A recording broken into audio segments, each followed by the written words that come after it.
హైదరాబాద్ లో కన్సల్టేషన్ మరియు 3,500 రూపాయల colour Doppler test Avis hospitals లో ఉచితంగా పొందండి. నమస్తే రమగారు. నమస్తే జయ. రమగారు, దసరా నవరాత్రులు మొదలైపోతున్నాయి. 2-3 రోజుల్లో నవరాత్రుల్లోకి వెళ్ళిపోతున్నాం. ఈ 9 రోజులు మనం చేయాల్సిన విధి విధానాలు, అలానే ఆలయాలన్నీ కూడా భక్తులతో కోలాహలంగా ఉంటాయి. ఇంకా మన విజయవాడ దుర్గమ్మ తల్లి గురించి అయితే ప్రత్యేకంగా చెప్పక్కర్లేదు. ప్రతిరోజు ఒక అలంకరణతో అమ్మవారు చాలా కన్నుల పండుగగా కనిపిస్తూ ఉంటారు కదా. అసలు ఏం చేయాలి, ఎలాంటి విధి విధానాలు పాటించాలి?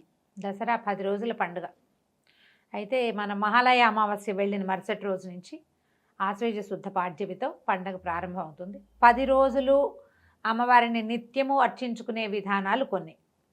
ఇవి పండగ రోజులు కదా, చివరి 3 రోజులు చేసుకుందాం అనుకునే వాళ్ళు కొంతమంది, అదొక పద్ధతి. త్రిరాత్ర వ్రతం అంటారు, 3 రాత్రుల వ్రతం, నవరాత్రి వ్రతము లేదా త్రిరాత్ర వ్రతం. 3 రాత్రులు అంటే సప్తమి, అష్టమి, నవమి 3 రోజులు అమ్మవారిని కలశాన్ని పెట్టుకుని పూజించడం. లేదా మొదటి రోజున మొదలుపెట్టి ఇక్కడి నుంచి మొదలుపెట్టి 9 రోజులు అర్చించి 9వ నాటి రాత్రి అమ్మవారిని సాగనంపి 10వ నాడు విజయదశమి నాడు ఇంకా ఈ దీక్ష ఉండదు. దీక్ష అయిపోతుంది. 9 రోజుల దీక్ష అయిపోయాక అపరాజిత పూజతోటి దసరా పండగ పూర్తవుతుంది. ఎవరి విధానాన్ని బట్టి వాళ్ళు ఆ రకంగా చేసుకుంటారు. దేవాలయాల్లో కూడా కొన్ని చోట్లేమో ఇలా 10 రోజులు రోజుకొక అవతారంతో అమ్మవారిని వెలయించుకోవటం. దశమహావిద్యల్ని పూజించే విధానం కొన్ని ప్రాంతాల్లో, నవదుర్గల్ని పూజించే విధానం కొన్ని ప్రాంతాల్లో, దేవాలయాన్ని బట్టి దేవాలయ ఆగమాన్ని బట్టి పూజా విధానాలు చిన్న చిన్న విధానం ఒకటే. అవతారాలు అలంకరణలు మారుతాయి. అవతారాన్ని బట్టి ఆ రోజున నైవేద్యము, ఆ రోజున అమ్మవారికి కట్టబడేటువంటి వస్త్రాలంకరణ, ఆమెకు సమర్పించే పువ్వులు పుష్ప విధానము, ఏ పూజ విధానము అని పాటిస్తున్నారో ఇక ఆ లైన్లో వెళ్తారు. సాధారణంగా మనలాగా ఇళ్లలో పూజ చేసుకునే వాళ్ళు ఏం చేస్తాము, కలశం పెట్టుకోవటం పెద్ద పని. ఈ కలశం పెట్టడం అంటే ప్రాణప్రతిష్ఠ చేసుకోవటము, కలశారాధన చేయటం. తర్వాత ఏమో ఒక మన 10 రోజులు అఖండ దీపారాధన ఉంచుకోవటం. అంటే దీపం ఇంకా మలగదు. మొదటి రోజున వెలిగిస్తే చివరి రోజు దాకా అది అట్లా కంటిన్యూ చేయాలి. దానికోసమని కొన్ని రకాల నియమాలు పెట్టుకోవటము, 10 రోజులు నియమం పెట్టుకోవటం. అయితే ఇవి సాధారణంగా ఏంటంటే ఇళ్లల్లో లేనప్పుడు, మనకి ఇంట్లో అలవాటు లేదు, ఏదో విని ఒక ఎక్సైటెడ్గా దీనివల్ల అత్యద్భుతమైన మంచి ఏదో జరుగుతుందని మొదలు పెట్టుకుంటే భయంగా ఉంటుంది. అవును, భయం వేస్తుంది. ఇళ్లలో ఉండి పెద్దవాళ్ళు ఉండి పద్ధతులు అలవాటయ్యి ఉన్న వాళ్ళు చేసేసుకుంటారు. వాళ్ళకి మనం చెప్పేది ఏం లేదు. కొత్తగా ఇది ఏదైనా దసరా 10 రోజులు చేసుకోవాలంటే సులువైన పూజా విధానాన్ని అనుసరించండి. స్ట్రెస్ తీసుకోవద్దు. ఎప్పుడూ దేవతార్చన దేవతారాధన స్ట్రెస్ఫుల్గా ఉండకూడదు, బ్లిస్ఫుల్గా ఉండాలి, సంతోషంగా ఉండాలి. చక్కగా సరదాగా రోజు కాసిన కొత్త పువ్వులు, ఫ్రెష్ పువ్వులు అమ్మవారికి అలంకారం చేసుకోవటం, చక్కగా పసుపు రాసి బొట్టు పెట్టుకోవటం, మనం కూడా కాళ్ళకి పసుపు రాసుకోవటం, సూత్రాలకు పసుపు రాసుకోవటం. ప్రతిరోజు తలంటి పోసుకోవాలా, ఇదొక ప్రోగ్రామ్ ఉంటుంది. 2 పూట్ల తలస్నానం చేయాలా అని. అసలు దీక్షలో అయితే తలంట్లే పోసుకోరు. మొదటి రోజున పోస్తే మళ్ళీ 9వ రోజునే తలస్నాన నియమం లేదు. మొదటి రోజునే తలకు నూనె రాసుకుని స్నానం చేయండి. తర్వాత మీ అలవాటుని బట్టి, అవకాశాన్ని బట్టి గురువారం కానీ శనివారం కానీ తలస్నానం చేయొచ్చు. తలస్నానం చేసే దీపారాధన చేయాలన్న నియమం లేదు. తొలి రోజున చేయాలి. పుణ్యస్త్రీలు, భార్య భర్తలు ఉన్నవాళ్ళు పొద్దున్న స్నానం చేసేటప్పుడు పసుపు రాసుకుని ఒంటికి, లేదా నీళ్లలో ఒక చిటికెడు పసుపు వేసి సూత్రాలకు పసుపు రాసుకుని స్నానం చేయాలి. అది నియమం. మనకు పండగ నియమం అవుతాయి. ప్రతి వాళ్ళకి ఇదే సమాధానం, తలస్నానం చేయక్కర్లేదు. ఈ నియమంతో మనం 9 రోజులు ఏం చేయొచ్చు, రోజు 10 రోజుల పాటు అంటే చివరి అపరాజిత పూజ వరకు ప్రతిరోజు లలితా శాస్త్రమే చేసుకుని, మన ఇంట్లో ఉన్న లలితమ్మకే దీపారాధన చేసుకుని పువ్వులు పెట్టుకుని పూజ చేసుకోవచ్చు పద్ధతి ఇది. రోజు లక్ష్మీ అష్టోత్తరం మనకు అదే వచ్చు, ప్రతిరోజు లక్ష్మీ అష్టోత్తరమే కూడా చదువుకుని పూజ చేసుకోవచ్చు. అలాగే కాకుండా ఏ రోజు అవతారం అది. మొదటి రోజు బాలాదేవికి సంబంధించినటువంటి స్తోత్రం బాలాస్తుతి, అది చదువుకోవటం. బాలకి మనకి ఇది దొరికితే అష్టోత్తరం దొరికితే బాలా అష్టోత్తరం, బాలా త్రిపుర సుందరికి. 2వ రోజున అమ్మవారు మారుతుంది, అన్నపూర్ణ, మహాకాళి, మహాలక్ష్మి, మహాసరస్వతి రూపాలు మారుతాయి. ఆ రోజును బట్టి ఈ రోజున ఫలానా అలంకారము, ఫలానా పూజ, ఫలానాది అని దేవాలయంలో ఏం చేస్తారో మనం కూడా ఆ స్తోత్రాలు చదువుకోవటం, ఆయా నివేదనలు పెట్టుకోవటం. అలాగూ ఇలాగూ కూడా చేయొచ్చు. ఏదైనా కరెక్టేనమ్మా, చెయ్యటమే ఇంపార్టెంట్. అంతే. మీరు 10 రోజుల పాటు ఒక నియమాన్ని పెట్టుకుని ఆ నియమ పాలన చేయండి. 2 పూట్ల దీపం పెట్టుకోవటం ఒక నియమం, 2 పూట్ల పూజ చేసుకోవటం ఒక నియమం, 2 పూటల స్తోత్రమో శ్లోకమో చదువుకోవటం. ఉమ్. ఇది ఉమ్. ఇప్పుడు ఇవన్నీ పాటించలేం. దండం పెట్టుకోండి ప్రతిరోజు. ఇవి మంచి రోజులు. ఇవి ఏంటంటే మనకి ఎట్లా చెప్తారు, మనకి నిన్నటి నుంచి అంటే ఇప్పటిదాకా వర్ష ఋతువు వెళ్ళిపోతుంది. శ్రావణ భాద్రపదాలు వర్ష ఋతువు ఉమ్. కదా, ఆశ్వేజ కార్తీకాలు శరద్ ఋతువు, శరత్కాలం వస్తుంది. ఈ శరత్కాలంలో ఏంటంటే మనకి ప్రతి ఋతువులోనూ ఒక్కొక్క పంధ ఉంటుంది. శరత్కాలంలో దేవి సాన్నిధ్యం ఎక్కువగా ఉంటుంది. ఉమ్. అమ్మవారు తనంటే ప్రకృతి మనకి ఎట్లా ఉంటుంది, వర్షాలు ఉన్నంతసేపు బురద బురదగా చీదరగా ఉంటాయి వాతావరణం, మొక్కలన్నీ చక్కగా చెట్లు గిట్లు పచ్చగా అయిపోతాయి. అవును. ఫుల్ గ్రీనరీ ఉన్నా కూడా ఒక చిత్తడి ఒక చికాకు ఖచ్చితంగా ఉంటుంది వర్షాకాలం. వానలు తగ్గి శరత్కాలం వచ్చేసరికల్లా చిత్తడి తగ్గిపోతుంది, శోభాయమానంగా ఉంటుంది, ప్రకృతి ఇవ్వడానికి సిద్ధంగా ఉంటుంది. ఉమ్. మహామాయ ప్రపంచమంతా ఆవరించి ఉంటుంది. ఇప్పుడు ఈమెని సరిగ్గా నువ్వు ప్రార్థిస్తే సరి అయిన సమాధానం వస్తుంది. ఓకే. అందుకని ఇప్పుడు శరత్కాలపు వెన్నెల కూడా అత్యద్భుతమైన వెన్నెల శరత్కాలపు వెన్నెలే. అవును. ఈ సీజన్లో చంద్రుడు కూడా అతి ప్రసన్నంగా ఉంటాడు. మానసిక సమస్యలు దూరం అయ్యే కాలం ఇది. ఉహు. భార్యాభర్తలు కొట్లాడుకున్నా వర్షాకాలం కొట్టుకున్న వాళ్ళు శరత్కాలం వచ్చేసరికి తగ్గిపోతారు. శరత్కాలం మేఘాలు కూడా మహాద్భుతంగా ఉంటాయి. అన్నీ గొప్పవే ఇక్కడ. ఇలాంటి గొప్ప కాలంలో మనం దేవి సాన్నిధ్యం ఉన్న సమయంలో నమస్కారం, పూజ, స్తోత్రం, పాఠం ఏదో ఒకటి చేయటం. దీంతోపాటు మనం ఈ 10 రోజులు అమ్మవారికి ప్రత్యేకంగా చెప్పబడే రాత్రులు కాబట్టి కుమారి పూజ చేసుకోవచ్చు. ఉహు. కుమారి పూజ కూడా 2 ఏళ్ల వయసు నుంచి 9 ఏళ్ల వరకు. ఓకే. 2, 3, 4, 5, 6, 7, 8 సంవత్సరాలు నిండితే 9వ ఏడు వచ్చిన పాప ఇంకా పనికిరాదు. మనకి అష్టవర్షాత్ భవేత్ కన్య అని చెప్తారు. 8 ఏళ్ళు నిండితే కన్య, ఉహు. అక్కడి నుంచి పనికిరాదు. ఓ. ఏ వయసు పాపాయి మనకి అందుబాటులో ఉన్నా కూడా పాపాయికి పాదాలకు పసుపు రాయటం, పారాయణ పెట్టడం, ఉమ్. చక్కగా బొట్టు కాటుక పెట్టడం, పువ్వులు అలంకారం చేయటం, ఏదైనా వస్త్రం సమర్పించటం, చక్కగా తినడానికి కూర్చోబెట్టి ఆమెకు నచ్చింది చేత్తో ముద్ద తీసుకుని తినగలిగే పిల్ల చాలు మనకి. ఉమ్. ఏ వయసు పాపకైనా కుమారి పూజ అని చేసుకోవచ్చు. ఇది మొదటి రోజే చేయక్కర్లా, 1వ రోజు నుంచి 9వ రోజు వరకు ఏ అవకాశం ఉంటే ఆ అవకాశం చేసుకోండి. ఓకే. దీనికి ఏంటంటే నియమం మన ఇంట్లో పిల్లలు కూడా చేస్తారు. సొంత పిల్లలు కాకుండా కుల నియమం లేదు, ఓహో. వీళ్ళే కావాలన్న నియమం లేదు. నియమం లేకుండా ఎవరికైనా సరే బాలాస్వరూపంలో అమ్మవారు అత్యంత ప్రసన్నంగా ఉంటుంది. అట్లా మనం కుమారి పూజ చేసుకోవచ్చు. తర్వాత సువాసిని పూజ, ఈమెకు చాలా ప్రీతి. మనకి ఆ లలితలో కనిపిస్తుంది సువాసిన్యర్చన ప్రీత అని.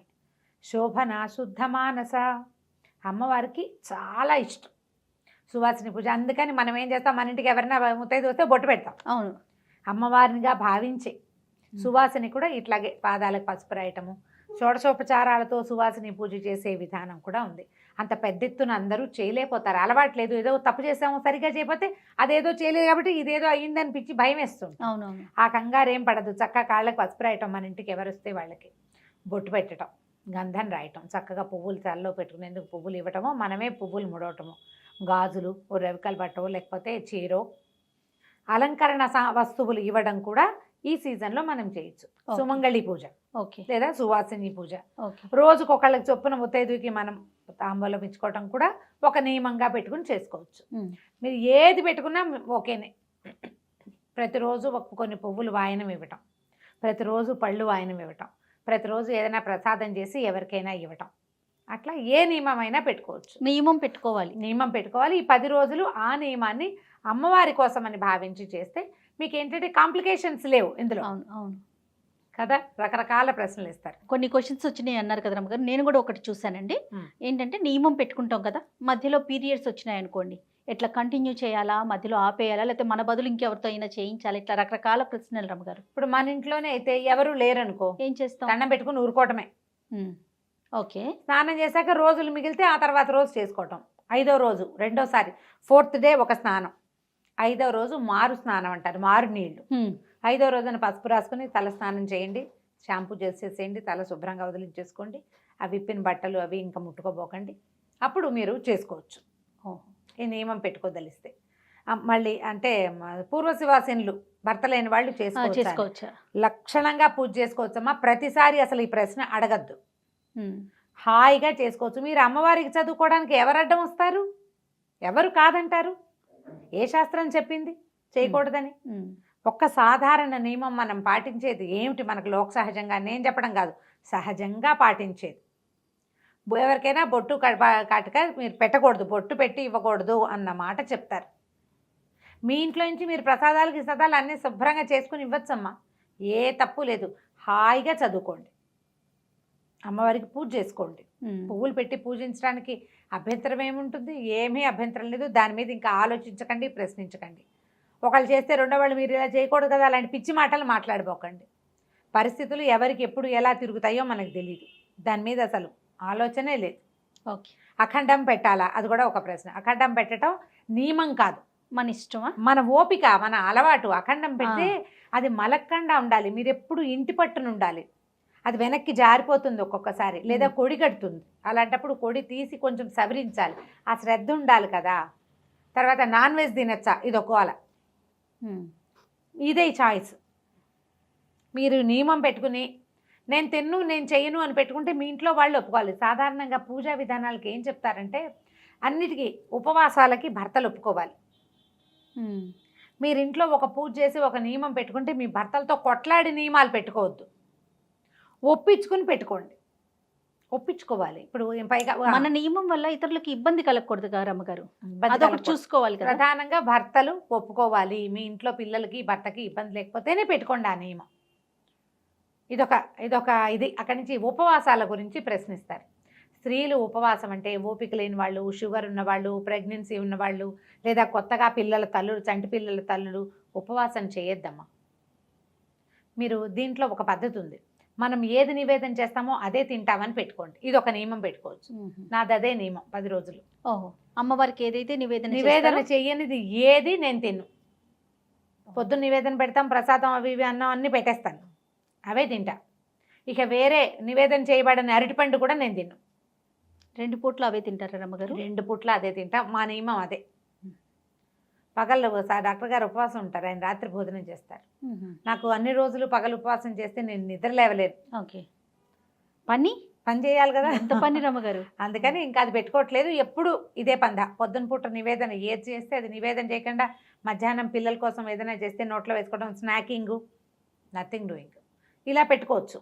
ఓకే, ఈ ఉపవాసం ఉండటం కూడా, పగలు ఉపవాసం ఉండి రాత్రి భోజనం, ఇవి రాత్రి పూజ చాలా ఇంపార్టెంట్ దసరాల్లో.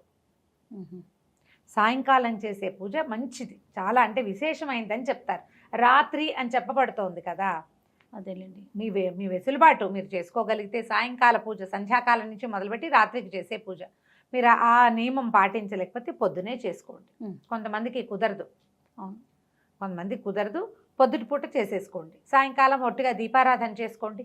పిల్లలు స్కూల్ నుంచి ఇంటికి వచ్చాక అక్కడ కూర్చొని చదువుకోవడానికి దానికి కుదరదు, చిన్న చిన్న పిల్లలు. లేదా పిల్లలు సాయంకాలాలు ఆటలాడుకుంటారు, వాళ్ళని వెతుక్కుంటూ ఉండాలి, అది కూడా ఉంటుంది. ఇప్పుడు స్కూళ్ళు ఉండవు కదా, సెలవులే కాబట్టి పర్వాలా. పొద్దున పూట ఏమైతే ఏదో ఆడుకుంటారు, ఏదైనా బ్రేక్ఫాస్ట్ చేసి అక్కడ పెట్టేస్తే వాళ్ళ దారిని వాళ్ళు తింటారు.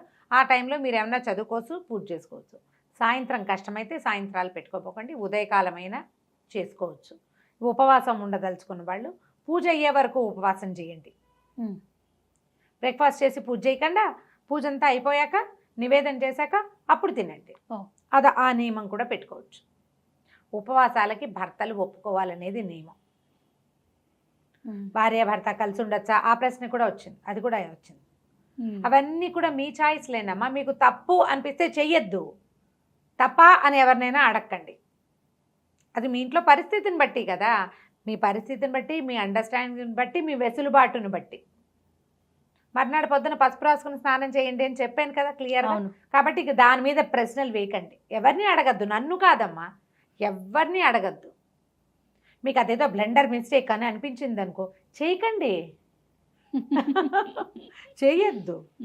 చేయాల్సి వచ్చింది, దండం పెట్టుకోండి దేవుడికి. ఏం చేయను, నా పరిస్థితి ఇది, నా పరిస్థితి కూడా నువ్వే కల్పించావు. అయినా అన్ని బాగానే ఉన్నా మీ ఇష్టారాజ్యంగా చేయమని చెప్పటం లేదు. తప్పనిసరి అయితే చేయండి, ఏం పర్వాలేదు. పొద్దున్న స్నానం చేస్తే సరిపోతుంది. పసుపు రాసుకుని స్నానం చేయండి. సువాసనకి పసుపు రాసుకుని స్నానం చేయటమే చెప్తారు పెద్దవాళ్ళు. యథావిధిగా పూజ చేసుకోండి. నేను పూజ చేస్తాను, మా ఆయన దండం కూడా పెట్టాడండి, ఏం చేయాలి? మానేమనండి. ఇన్ని ప్రశ్నలు పంపించారు రమ్మగారు. నాకు అసలు నాకే ఓ 50 ప్రశ్నలు వచ్చినాయి. అదే ఇదా అదని ఇంకా నేను అన్ని చెప్పలా, ఇంకేవో మిస్కొట్టి ఇచ్చేసి ఉంటా కొన్ని, ఇంకా వస్తాయి క్వశ్చన్స్. దీపం ఎటుపోయి ఎలా పెట్టాలి, పొద్దున పెట్టిన దీపం సాయంత్రం దాకా ఉండాలా అని. అలా ఏం లేదమ్మా, మీరు అఖండం పెడితే ఓ విధానం. కలశం పెట్టడం గురించి మీ ఇంట్లో ఆచారం ఉంటే, పెద్దవాళ్ళు ఉంటే వాళ్ళ పర్మిషన్ తోటి పెట్టుకోండి, లేని ఆచారాలని చెయ్యబోకండి. ఎందుకంటే స్వధర్మ నిధనం ఎప్పుడూ మంచిది. మీ ఇంట్లో ఏం చేస్తారో అది చేసుకోండి. మీకు సార్ చేసుకోవాలని ఉంటే పెద్ద పెద్దవి చేయబోకండి. నేను చెప్పినట్టు సింపుల్గా ఏదైనా చక్కగా చదువుకోండి రోజుకొకటి. అయితే చాలా సందేహాలు, ధర్మ సందేహాలు చాలా ఉన్నాయి రమ్మగారు. ఈ నవరాత్రులకు సంబంధించి మనం ప్రతిరోజు కూడా అమ్మవారికి సంబంధించి ఆ రోజు అలంకరణ, ఆ రోజు పూజా విధానం, మనం పాటించాల్సిన విధి విధానాలు ఇవన్నీ కూడా మనం ప్రేక్షకులకి అందిద్దాం రమ్మగారు. ప్రతిరోజు 10 days రేపొద్దున అమ్మవారికి ఎలాంటి వస్త్రం సమర్పించాలి, ఏ అమ్మవారిని పూజించాలి, అవును, ఏ ప్రసాదం పెట్టుకోవచ్చు, అది కూడానమ్మా నేను చెప్తున్నాను. మనకు దుర్గగుడిని ఫాలో అవుతాం మనం. విజయవాడలో ఉన్న కనకదుర్గాదేవి ఇంద్రకీలాద్రి మీద ఉంది. అమ్మవారి దేవాలయంలో ఏం చేస్తారో అది చెప్తాం. అట్లనే అయితే దాంతో పాటుగా అక్కడ ఏం చేశారో అది చేయకపోతే కొంప మునిగిపోతుందని మాత్రం అనుకోవద్దు. అవకాశం ఉన్నంత వరకు చేయండి. లేకపోతే రోజు ఒకటే చదువుకోవచ్చు, అంతే, రోజు ఒక నైవేద్యమే పెట్టచ్చు. అవన్నీ విశేషాలు చేయలేరు. మీరు వండుకున్న అన్నం పప్పు నెయ్యేసి బెల్లం వేసి నైవేద్యం చేయండి, అది కూడా పనికొస్తుంది. అబ్బే మేము చేయలేము, పాలు పళ్ళు పెట్టండి, అది కూడా పనికొస్తుంది. ఇది విధానం. కుదిరితే చేసుకోండి, ఎంత కుదిరితే అంత చేయండి, అసలు చెయ్యండి చాలు. అంతే. నమస్తే రమ్మగారు. నమస్తే.